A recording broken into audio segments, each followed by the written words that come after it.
March 1 சனிக்கிழமை. சுகமும் ஆரோக்கியமும். நான் எகிப்தியருக்கு வரப்பண்ணின வியாதிகளில் ஒன்றையும் உனக்கு வரப்பண்ணேன், நானே உன் பரிகாரியாகிய கர்த்தர் என்றார். யாத்ராகமம் 15:26.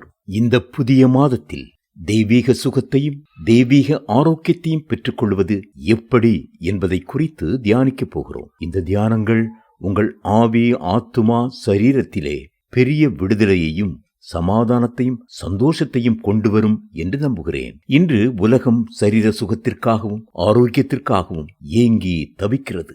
எங்கு சென்றாலும் ஜனங்கள் வியாதியிலிருந்து விடுதலை உண்டா என்று அங்கலாய்ப்பதையே பார்க்கிறோம். சிலர் தங்களுடைய ஆயுளின் பெரும் பகுதியை மருத்துவமனைகளிலே கழித்து உடைமைகளையெல்லாம் மருத்துவமனைகளுக்கு வாரி இறைக்கிறார்கள்.